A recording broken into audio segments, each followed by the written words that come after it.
Master साहब दे रहल बारन। कौनो दुल्हन बिया अपना दूल्हे राजा से कहतिया का बिंदिया बाली होठ के लाली केस के गजरवा पे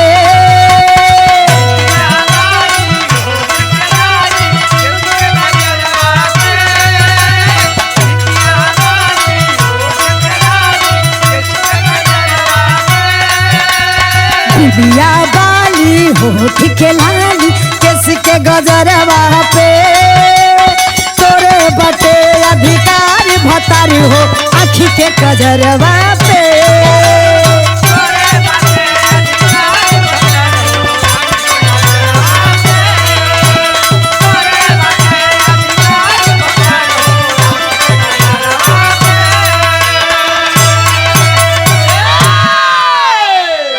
अच्छा तो बाबूजी हम गायिका अनीता राजभर तमाम बिरहा हमारा आप लोग के बीच में गईल बात जौन की बहुत प्यार दुलार आशीर्वाद देला अनीता म्यूजिक चैनल पर।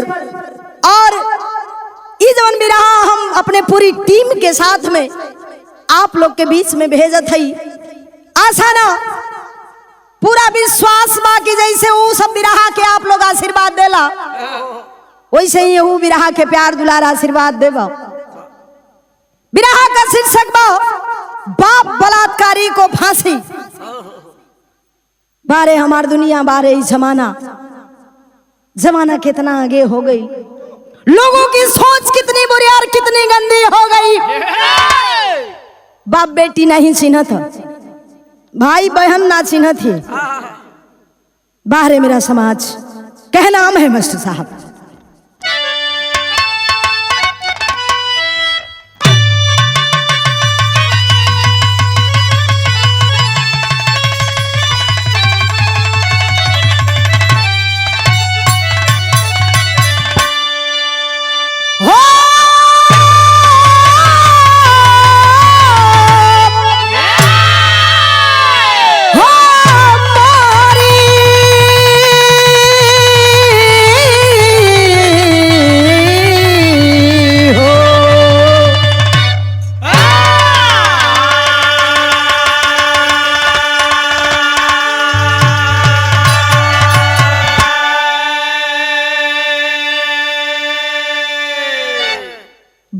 वासना क्या जिस्म की भूख, वासना इस तरह भी होती है कि बाप को बलात्कारी होने पर मजबूर कर दे। भूमिका के लाइन से कहना है वासना का वसीभूत माना हुआ खुद लहू में न दागी लगाने से हिचका धुत ऐसे नशा से दशा में कमीना छोड़ा अपनों को ना तो होगा वो किसका। देख शर्मा गई नीचता को दरिंदी पर उसे शर्म आई न कातिल बना। क्या है अभिराम बचा बोल संसार में जबकि दीपक तलेगी अंधेरा घना।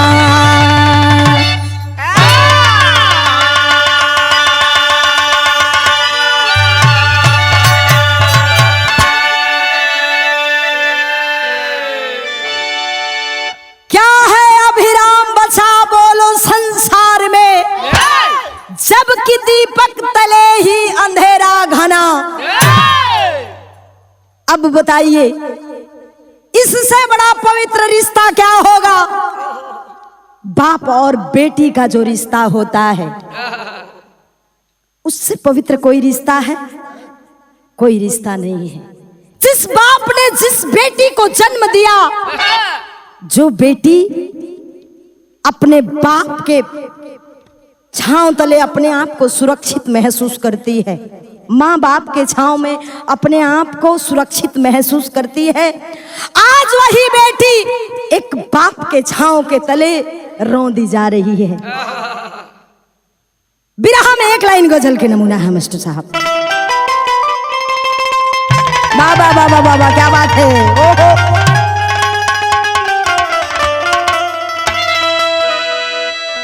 किसी नजर को तेरा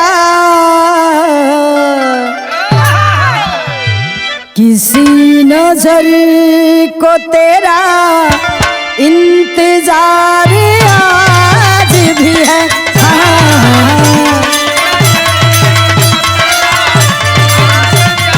क्या बात है।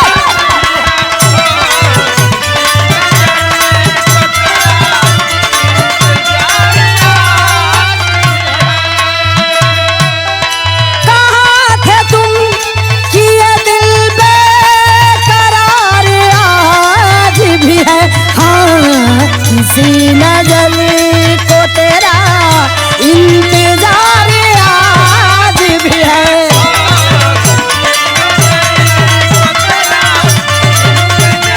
बहुत बढ़िया।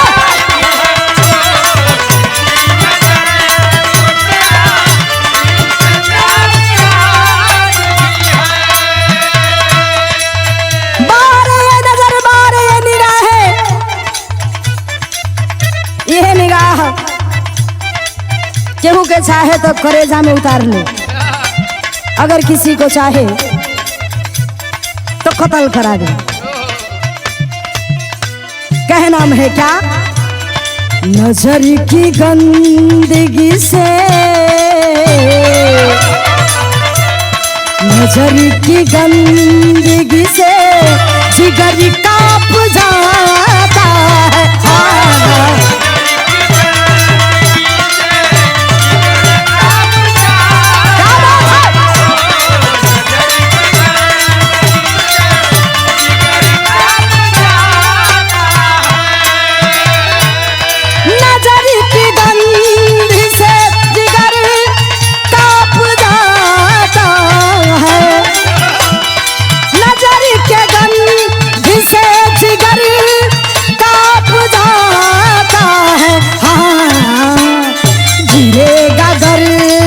की दरिया में गिरेगा गर्त की दरिया में भाप जाता है।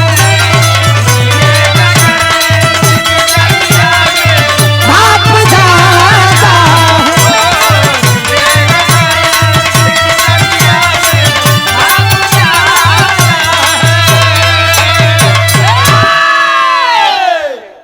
कहानी का शुरुआत भइल मास्टर साहब।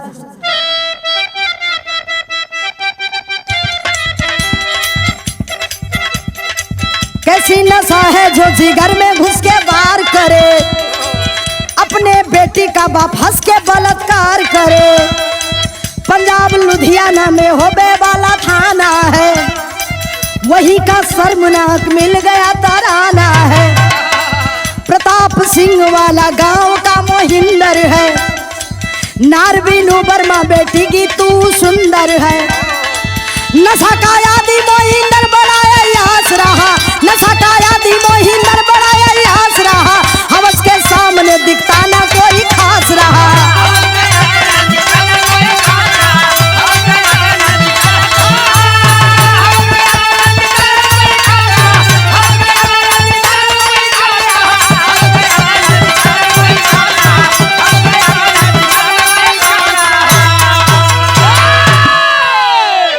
अच्छा तो बाबूजी बिरहा के कहानी की आप लोग यह में समझ ली। ये बिरहा के कहानी हमारे कवि जी पंजाब लुधियाना होबे वाला थाना, पंजाब लुधियाना के अंतर्गत एक थाना आता है, जौना थाना के नाम होबे वाला बतावल गई। होबे वाला थाना के अंतर्गत एक शर्मनाक शर्मसार घटना घटती है। प्रताप सिंह वाला गांव में मोहिंदर नाम के एगो आदमी बा। पत्नी का नाम बतावल गई बीनू वर्मा और बेटी का नाम बताया गया गीतू। बड़ा ही खूबसूरत मालिक गीतू के बनौले हुन। बाप के ही छांव तले बिटिया सुरक्षित नहीं है। खूबसूरती से भरी जीतू हंस रही है, खेल रही है, अपनी जवानी की किलकारियां, पूरे जवानी की किलकारियां उसके घर में गूंज रही है। लेकिन उसको क्या पता था कि मेरा बाप ही मेरा बलात्कारी निकलेगा। हवस का भूखा मोहिंदर करता क्या है, बिरहा में गीत लगत हो मास्टर साहब। क्या बात है,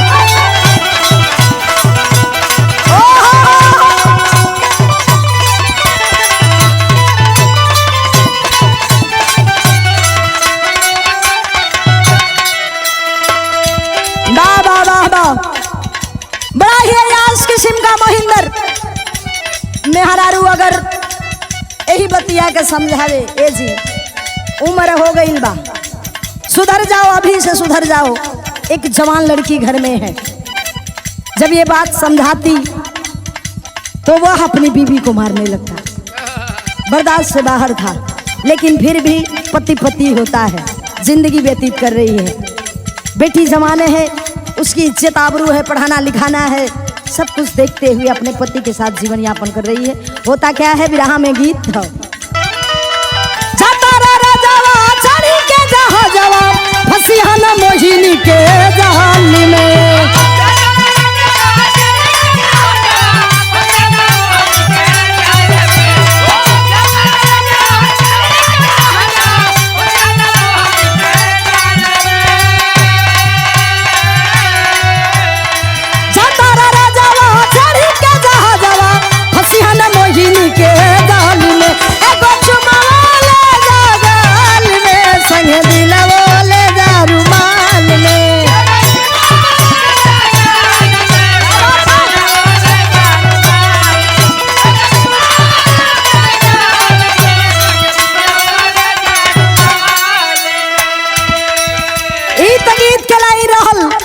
लेकिन जब ना समय मोहिंदर शराब पी के एकदम धुत हो जाए, केहू के नहीं चिन्हे, ना बेटी चिन्हाए, ना मेहरारू चिन्हाए, ना अड़ोसी पड़ोस में केहू के चिन्हे।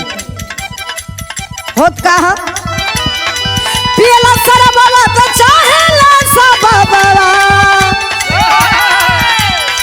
पियला शराबवा तो चाहेला सबवा, नजरी में सब ही के नारी बा।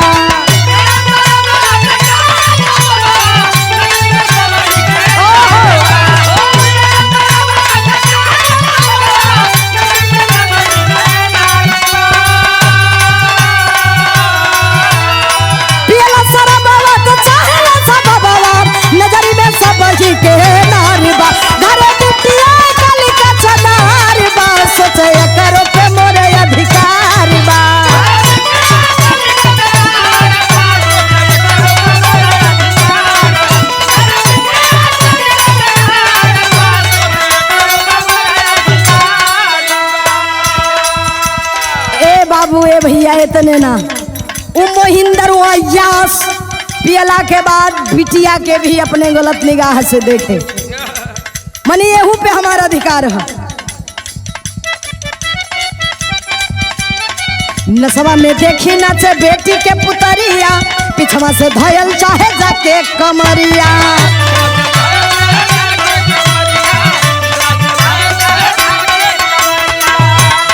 नसवा में देखी नाचे बेटी के पुतरिया, पिछवा से धयल चाहे जाई के कमरिया।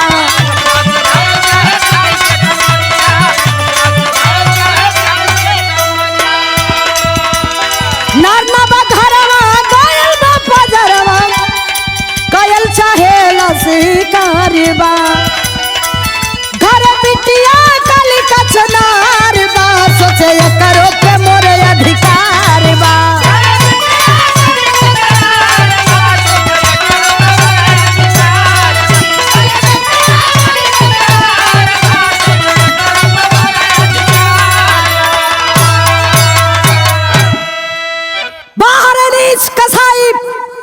नीच नशे में धुत, बाहर से एकदम शराब पी के लुंड हो के बिल्कुल होश खबर नहीं है। लड़खड़ाते पांव घर में आया है, देखलस मौका पाता है, जौना मौका केहू के तलाश रहे, मौका पाता है। बीनू घर में नहीं है, मेहरारू घर में ना बा, बिटिया के घरे में देखले बा, गंदी निगाह बेटी के ऊपर जौने समय फिरल बा, पड़ल बा, वह नीच वह पापी कैले का हम मास्टर साहब बिरहा में गीत लगत है।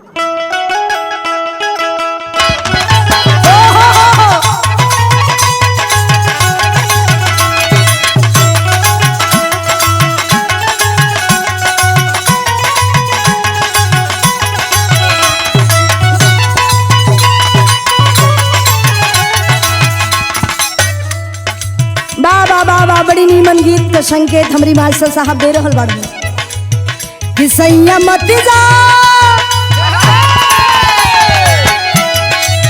कि सैया मत जा तू सूते दलानी में,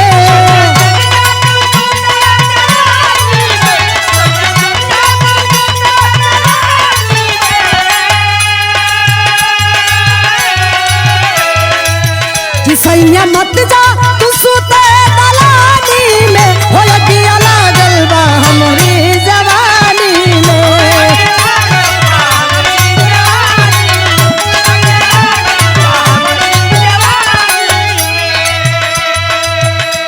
वाह वाह वाह वाह, नशे में धुत बिल्कुल लड़खड़ाते पांव बिटिया के पास में जब गया है, वह नीच कहता है क्या, बोला छल के कजाम यही नजरी से,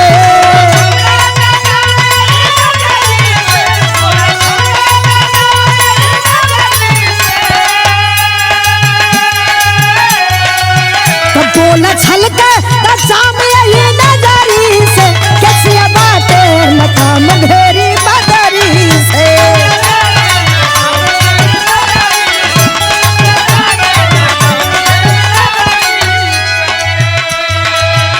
नशे में धुत लड़खड़ाते पांव गया है, केस को सहलाते हुए कहता है, ऐ जाने मन ये तेरी जुल्फे किसी घटाओं से कम नहीं,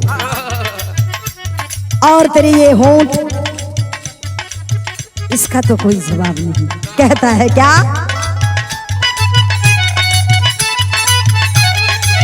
होठवा लगेला मधुशाला के प्याला, भंवरा के अपने करेगा में समाला,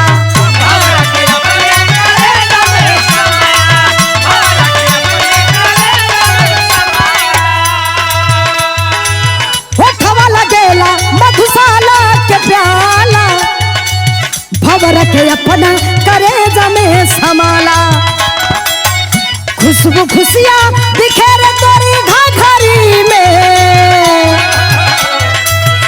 खुशबू खुशियाँ बिखेरे तोरी घाघरी से, बोला छल के तजाम यही नजरी से।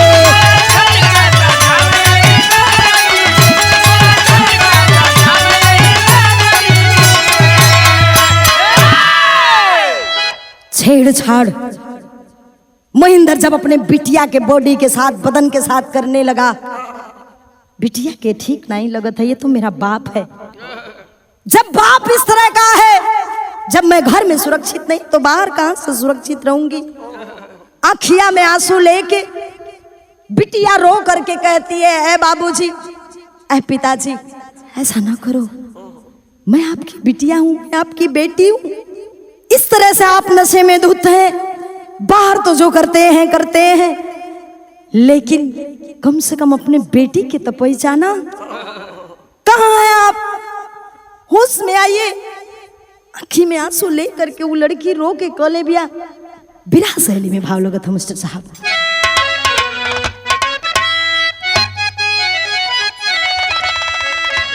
अरे लगावा ना दामन में दगिया, अरे लगावा ना दामन में,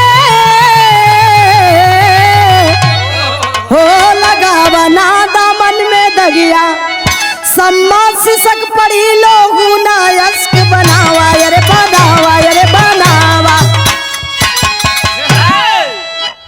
लगावा ना दामन में दगिया, सम्मा सिसक पड़ी लोहू ना अस्क बनावा, लगावा ना दामन में दगिया।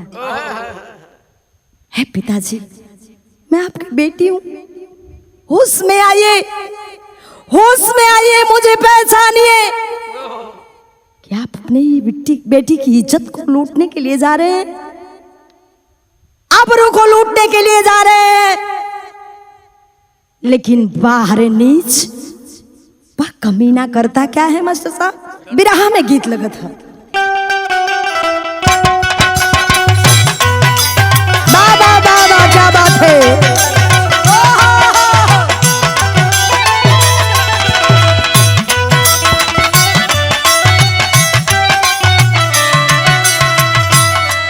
वाह वाह वाह, बड़ी पुरान बड़ी नीक गीत हमरे कवि जी लिखलन। बड़ा नीक लागेला,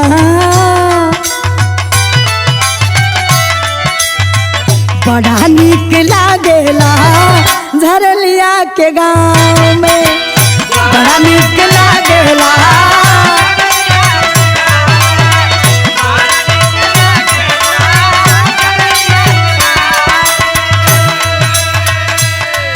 लेकिन वह नीच कसाई जब कोरावा में कसलेवा नग्न बदन करके, तो वह बिटिया रोते हुए आंख में आंसू लेकर के कहती है, कुछ न पैबा बाबू हो, कुछ न पैबा बाबू हो, बदनिया के नोच के, कुछ न पैबा बाबू हो बदनिया।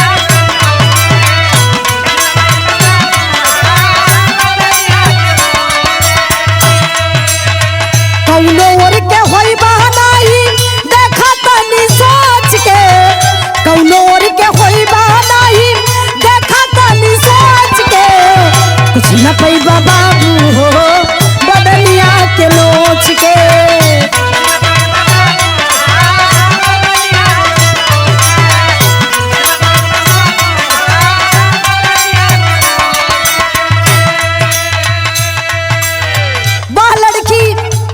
धमकी देती है, महेंद्र के कलश क्या पाओगे, मेरी इज्जत आबरू को लूट करके।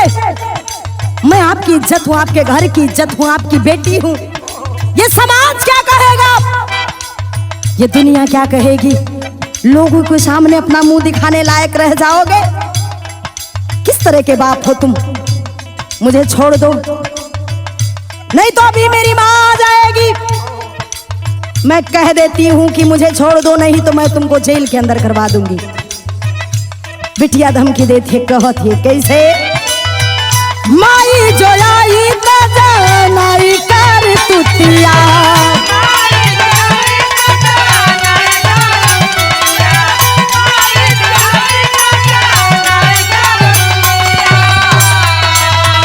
थानवा पे चाई गली खाई दी रपटिया,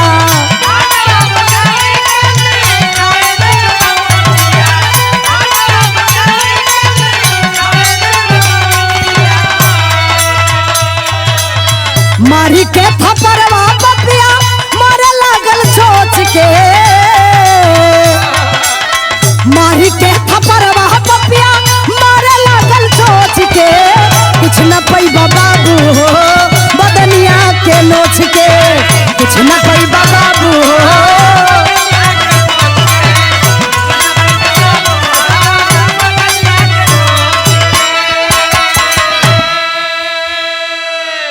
बिटिया कहती है छोड़ दो हमें, मेरी इज्जत को छोड़ दो। दुनिया में मुंह दिखाने लायक रह जाओगे? क्या जवाब दोगे? मेरी माँ को क्या जवाब दोगे? इस समाज को क्या जवाब दोगे? घर से बाहर निकले लायक रह जाइबा, जवने समय तनी बतिया बिटिया बोले बा पाता है खींच के थप्पड़ जमीन पे गिर जाती है। और जब जमीन पे गिर गई, वह नीच वासना का भूत इस तरह से सवार हो गया है कि कुछ वो दिखाई नहीं देता। थप्पड़ खींच के मरले बा, बिटिया जमीन पे बाहर आ गई। और जब बिटिया जमीन पे बाहर आ गई तो बिरहा में पहपट के भाव लगे थे मास्टर साहब।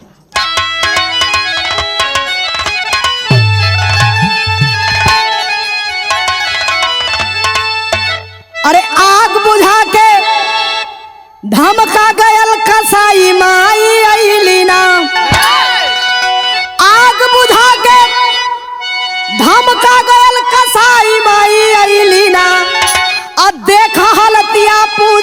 ई बतलाई माई अइली ना।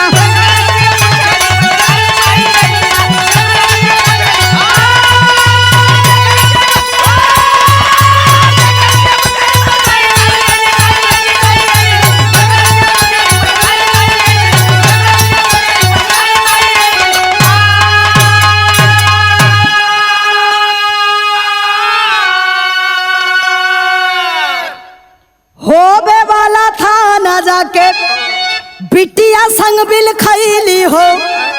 अब बनल मोहिंदर मर्द कमीना, बेटी ना कहीं का भैली हो। ठीका पर से पकड़ के थाने आई माई अइली हो। चलल मुकदमा गईले जेल भेजाई माई अइली हो।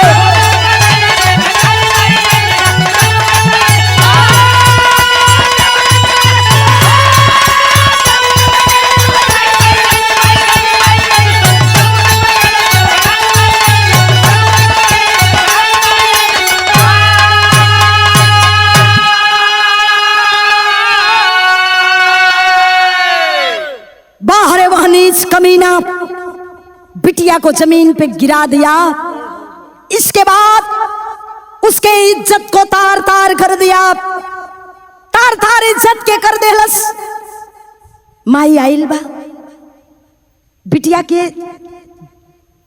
हालत के देखत देर नहीं लगल, समझते देर नहीं लगा कि बेटी के साथ जरूर कुछ गलत हुआ है। भरा कवारी के बिटिया के करेजा में समा के सारी बतिया के पूछे लगली। रो करके बिटिया कहती है माँ, वह नीच कसाई मेरा बाप कहलाने के लायक नहीं। आज उसने अपनी बिटिया की इज्जत को लूटा है। अगर इसी तरह उसे समाज में छोड़ दिया गया तो पता नहीं कितनी बेटियों की इज्जत आबरू को लूट लेगा। माई और बिटिया होबे वाला थाना पर गईलिन, रिपोर्ट दर्ज करवाती हैं। जब रिपोर्ट दर्ज करवौले हिन तब बिरहा में आल्हा का भाव लगत हो।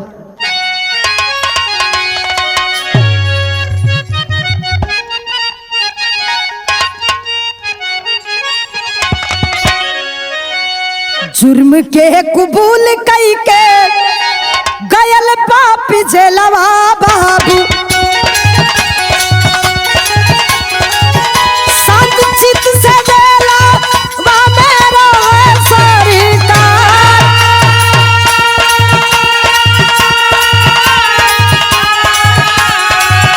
यह हर माई बेटी रहे लगली घरवा पे बाबू।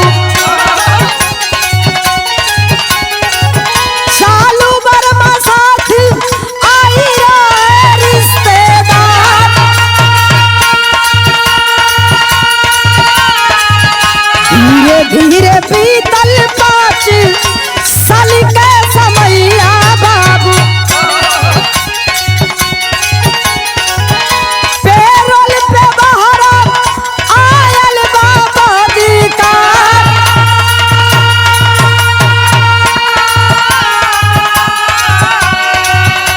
भाड़ा का कमरा ले नवे योजनवा बाबू।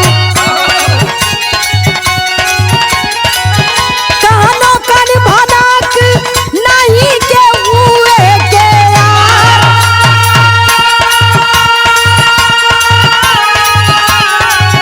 यही के कुल्हाड़ी आयल भरवा में घरवा बाबू। पूजवा करा तो बिनु कैले चारवा।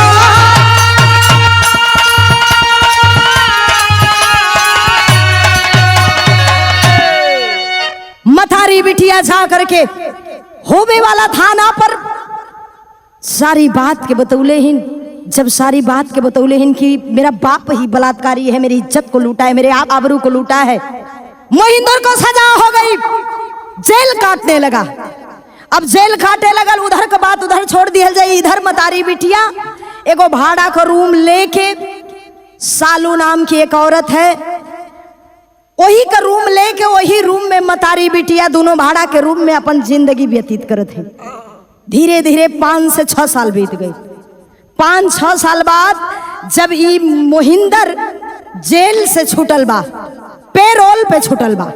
आ जब पेरोल पे मोहिंदर छूट के आयल तब मनवा में उहे बतिया सोचत था, जेल तो हमके कटही के बा, अब तो हमके बहरा रहे के ना बा, तो ऐसे बढ़िया क्यों मतारी और बिटिया दोनों का काम तमाम कह के हम जेल में जाएंगे। सोचते हुए मतारी और बेटी के खोज में वह मोहिंदर निकल पड़ा। खबर लगती है कि दोनों भाड़े के रूम में रहे। पहुंचल बा भोरहरिया का बेला बा, भोरहरिये में पहुंच गल। बीनू खाना बनावत है रसोई में, कुल्हाड़ी लेके गईल बा, पीछे में से जाके वार कर देलस, चला दिया कुल्हाड़ी। जो न समक कुल्हाड़ी चलौले बा, छटपटा के जमीन पे बीनू गिर जाती है। छटपटा के जमीन पे बीनू गिर गई और जब छटपटा के बीनू जमीनिया पे गिर गई बा बाबू, आवाज बिटिया गीतू के कान तक पहुंची है, माँ के चिल्लाने की। दौड़ करके बेटी गीतू माँ के पास पहुंचती है। जब मतरिया के पास पहुंचल बा तो वह पाप नीच मोहिंदर उठा लिया कुल्हाड़ी, बेटी के ऊपर भी वार कर दिया कुल्हाड़ी से। माँ और बेटी के ऊपर वार कर दिया। आवाज सुनती है कौन? उस मकान की मालकिन सालू। सालू जब आवाजिया सुनलस, घर से बाहर निकल के दौड़ के जाकर के चिल्लाती है पड़ोसियों को। जब पड़ोसी सब आवाज सुनलन, दौड़ते हुए सभी पड़ोसी छूट जाते हैं। तब तक इधर मोहिंदर फरार हो गल। और जब फरार हो गल, पड़ोस के लोग जुटते हैं। गीतू सारी बात बताती है कि वो कोई और नहीं था, वह मेरा बाप था जो मेरे माँ के ऊपर वार किया, मेरे ऊपर वार किया। पड़ोस के लोग सब लोग फोन कैलन, पुलिस आ जाती है। और जब पुलिस आई तो गीतू बयान देती है कि साहब मारे वाला के हुआ और ना, वही नीच कसाई मेरा बाप बलात्कारी जिसने मेरा बलात्कार किया। और 5-6 साल का सजा काट के तो वो बहरा आयल रहल। आज मेरी माँ को खत्म कर दिया, मेरे ऊपर भी उसने वार किया। ए साहब कहीं भी हो उसको पकड़ लेना, तो छोड़ना मत, फांसी की सजा दे देना। अब पुलिस घेराबंदी कर देलस, चारों तरफ से घेराबंदी कैला के बाद मोहिंदर पकड़ायल। और जब मोहिंदर पकड़ायल, जेल के अंदर डाल दिया गया मोहिंदर को। मुकदमा चले लगल। एकरी बात मुकदमा जब चलने लगा, हाई कोर्ट से फांसी की सजा सुनाई गई। जब हाई कोर्ट में फांसी का सजा सुनावल गई तो सुप्रीम कोर्ट में उसने अपने आप को बचाने के लिए अपील किया है। बचाने के लिए अपील किया तो बिरहा के आखिरी भाव में लिखल गई, सुप्रीम कोर्ट में केसिया का चुनौती दी हल जाए के पढ़े जज साहब, अरे पढ़े जज साहब उफैलिया उठाए के पढ़े जज।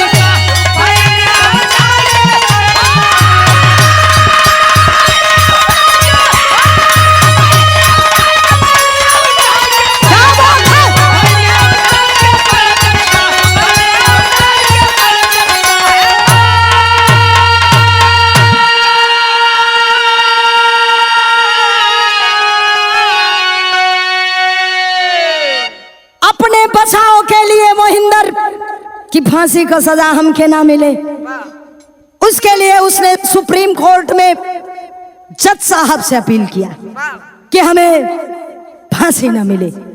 लेकिन जज साहब जब फैलिया उठा के देखले हुन, फैलिया के पढ़ले हुन, तो उस समय अपना मन में विचार करत हुन, सोचत हुन का, अरे ऐसने दरिंदा बाप के फसिया बा कम हो, कड़ी से कड़ी सजा चाहिए ना नरम हो।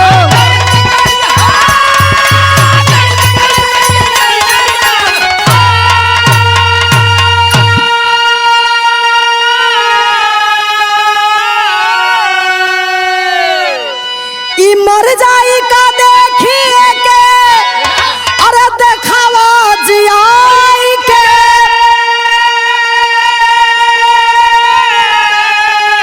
पढ़े जज साहब, हाँ पढ़े जज साहब उफैलिया उठाई के पढ़े।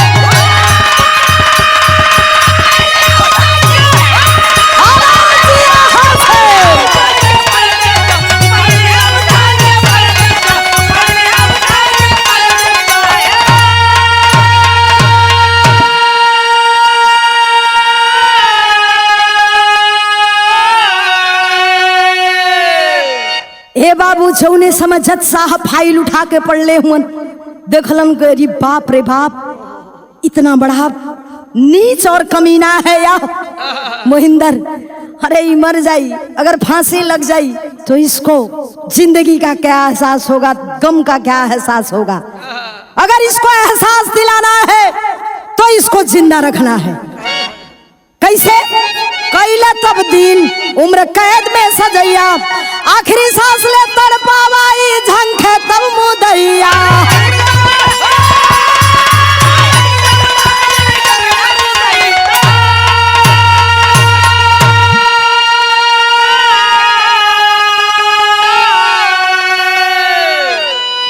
शर्मसार मानवता भैली, अब का करबा समझाई के। पढ़े जज साहब, अरे पढ़े जज साहब, उ फैलिया उठा के पढ़े।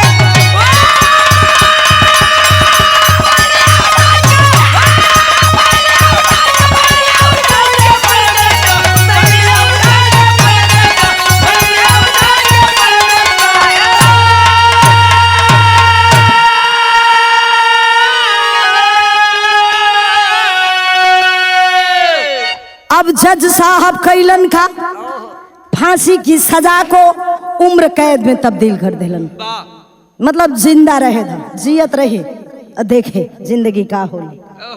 आज भी वह जेल में है, सजा काट रहा है। हमरे विराह का कहानी है में समाप्त भई। बुरे खाम खा बुरा नतीजा ना मानो तो कर देखो, और जिसने जिसने किया है यारो उसका उसका आखिरी भाव में लिखल गई खानदान का परिचय। गुरु बिहारी गुरपत्तू जी पापी गया है जेल, ऐसी करनी कर झुकोना, खत्म हो जाए खेल।